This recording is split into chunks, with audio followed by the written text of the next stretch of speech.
I finished reading the note my lawyer had just handed me and smiled, then shifted my gaze to the other end of the room. Laura, my hopefully soon-to-be ex-wife, was there with her lawyer. She looked over and gave me a nervous, but confident smile, nervous because deep down, she really didn't want the divorce I was seeking. I had provided her with a good life for the past 25+ years. She was able to stay out of work without any pressure to go back to work, even after our youngest left for college at the beginning of the year. She was sure we would have made up if only she had been assigned a counselor who shared her point of view. Of course, then her life of luxury and leisure would have continued uninterrupted. In fact, she was so confident that she had pinned all her hopes on it. Confident because it was Judge Reynolds who was our family court judge. It was said of the infamous Judge Reynolds that he had a collection of male scrotums hanging on his office wall, so extensive that you could barely walk through the door. He never, not once in his entire career, sided with the husband no matter what the wife did. He could give the cheating wife a house, and the offended husband would pay all the utilities. Non-working wives were usually paid alimony that would rival the GDP of a third-world country.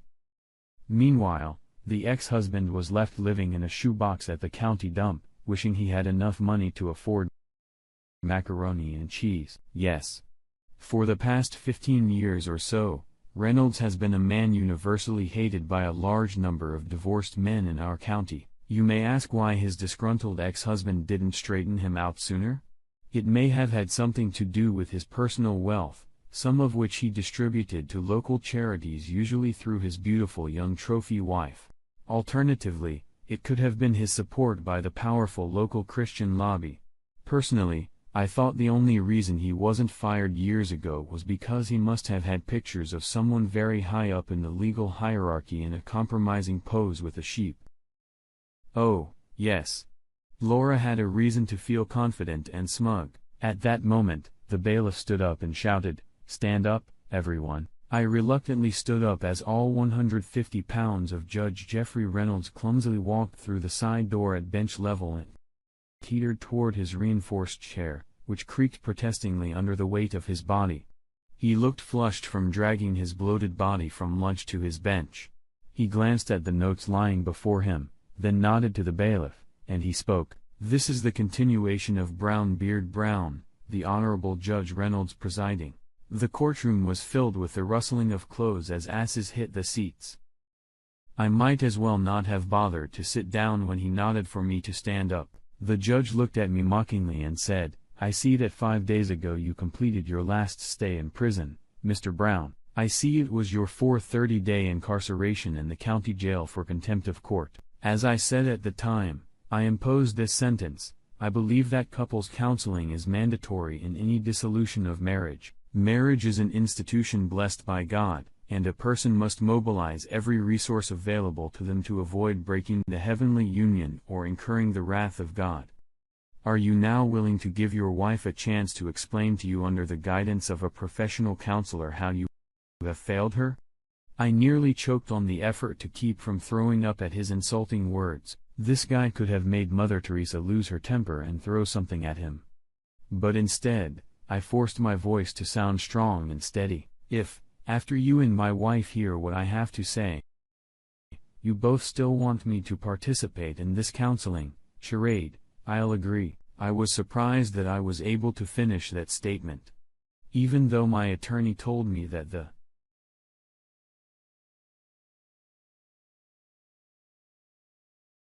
strained in breaking the rules to serve his own unhealthy ends. Well, then speak your mind, but please keep it short. I have a busy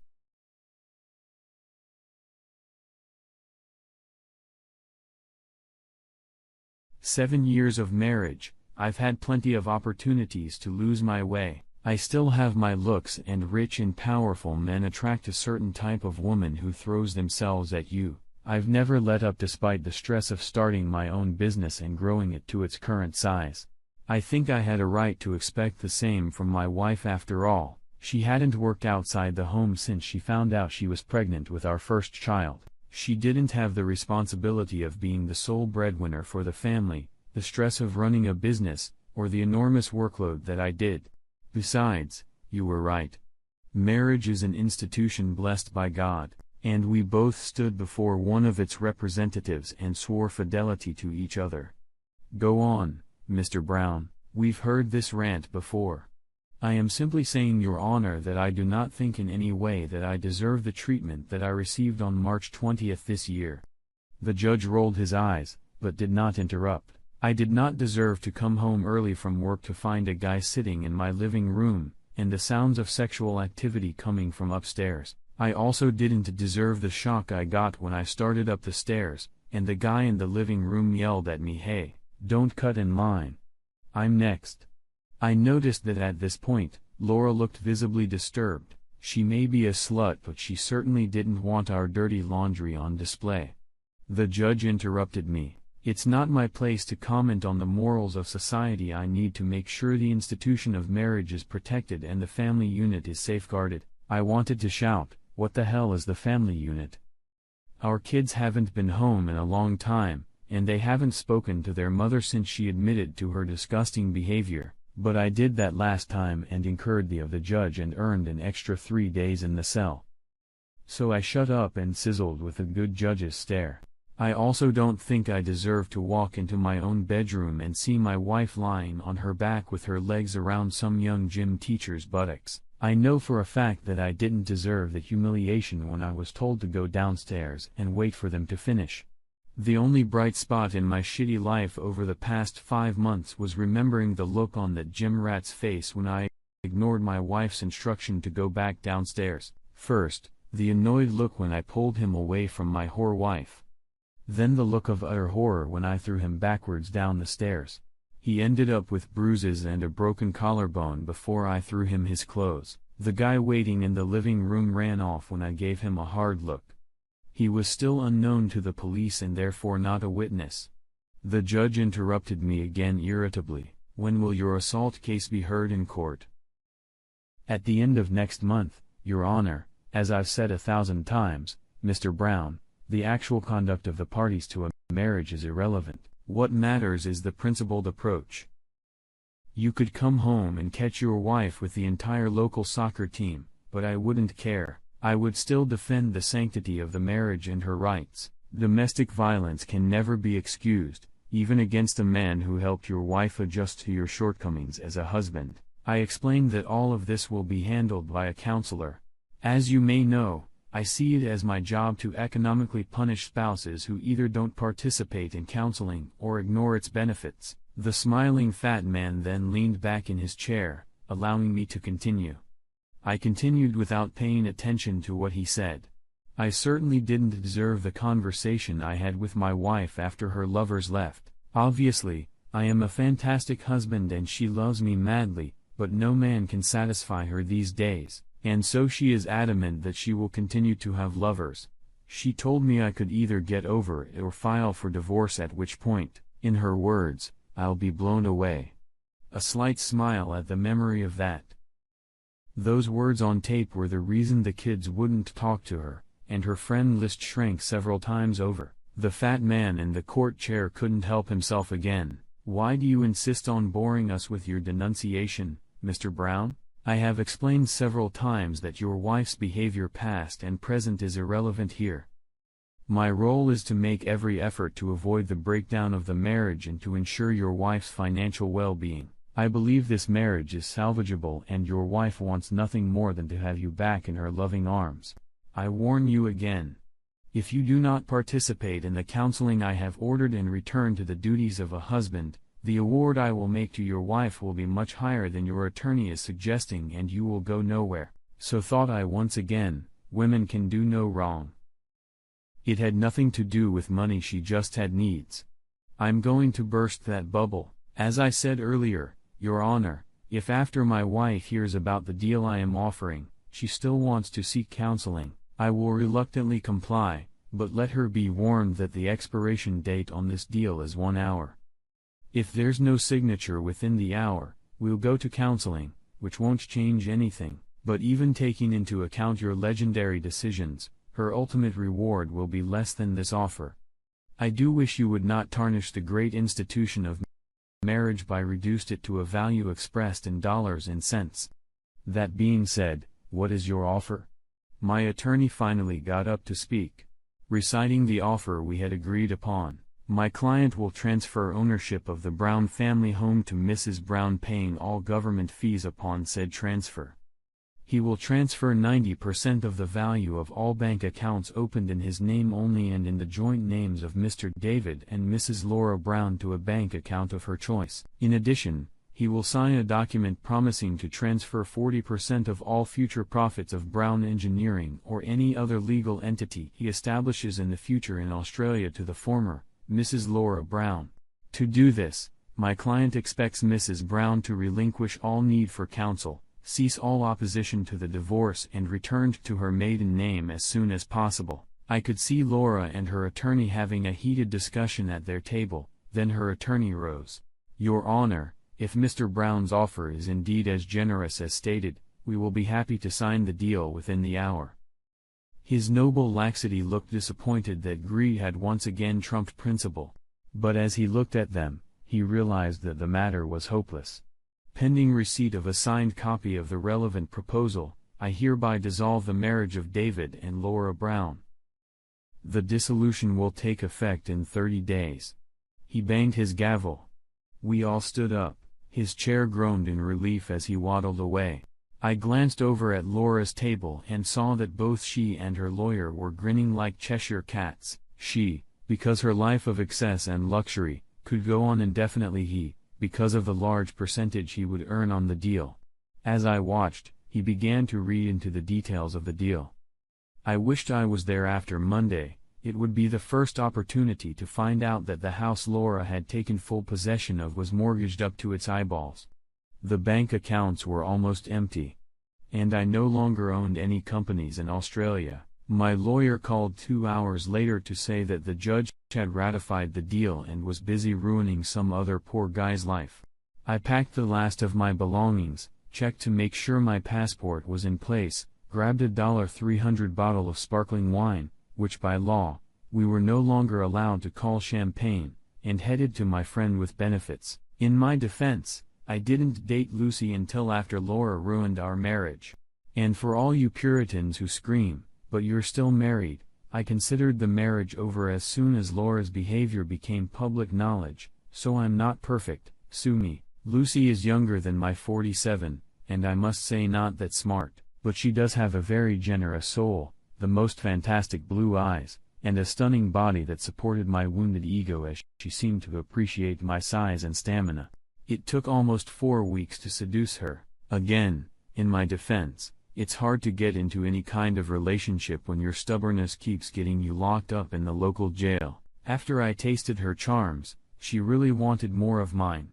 As soon as I heard the deal was done, I called her to see if I could come. She said she was free at the moment, but had another appointment around 7. I knew she couldn't always stop drinking, so I didn't open the bottle until we were in bed with her. Walking naked to the refrigerator, I returned to the bedroom the expensive bottle and 2 glasses. Lucy giggled from the 3rd sip from the first glass to the bottom of the 2nd. She was like a possessed insatiable woman. After a month of being locked up, I had plenty in the tank, if you know what I'm talking about. Just as we were both coming down from our high, her husband squeezed through the door with difficulty. Lucy was in no condition to speak, but I was. "Hello, Judge Reynolds. Welcome home. I was just helping Lucy adjust to your shortcomings as a husband. I wasn't in the country to file an assault charge because I now live on a tropical island that doesn't have an extradition treaty with my country. The fact that I delayed the legal process allowed my attorney's partner to finalize the preparation for all the cases as I wanted. My business was sold to a company with a Swiss address for a small fraction. Records might have revealed that the new owner was my brother, but I'm pretty sure my soon-to-be ex-wife didn't have the resources to trace things that far back. Most of my other assets have been sold, and the proceeds, along with the bulk of our bank accounts, have been transferred to company accounts, or placed in a secure trust for my children's education. They will both be able to go to the most prestigious universities at home or abroad. And they will have money left over to give up. Of course, Laura would get half of what was left when their education was completed. But since it would be at least 5 years before that time, I personally didn't care. Able to attend the assault hearings for Judge Reynolds, or should I say, former Judge Reynolds, after the shock of catching me in bed with his wife had passed, he pounced on me with fist. Lucy, a little stupefied by the combination of alcohol and my caresses, tried to come between us. He knocked her down with one meaty elbow. I let him land one blow on me before I brought him down with a knee to the groin. It looked great on the footage from the camera on the bedside table. He was expelled from the Law Society and jailed for 2 years for assaulting Lucy. After becoming an embarrassment to the entire local legal community, the judge who sentenced him refused to place him under any special type of protective custody other than general prison. His reputation and the fact that he was a former judge guaranteed that he would have no friends among the prisoners. Fortunately, he was so unattractive that even Bubble left him alone, but he was constantly harassed and picked on. Of course, the media pounced on the story of the judge's death like sharks attacking an injured diver, and Laura's story was splashed all over the national media. They continued to hound her until she lost her home, unable to pay her debts for even a month. I became a little infamous, like Robin Hood or Ned Kelly. I rolled over onto my other side under the rays of the early morning tropical sun contemplating the woman lying next to me. Was today the day I would bury my face in that gorgeous cleavage and stay there forever? She was a recently divorced woman who ended up ripping off her rich ex-husband during the divorce. Don't look at me like that.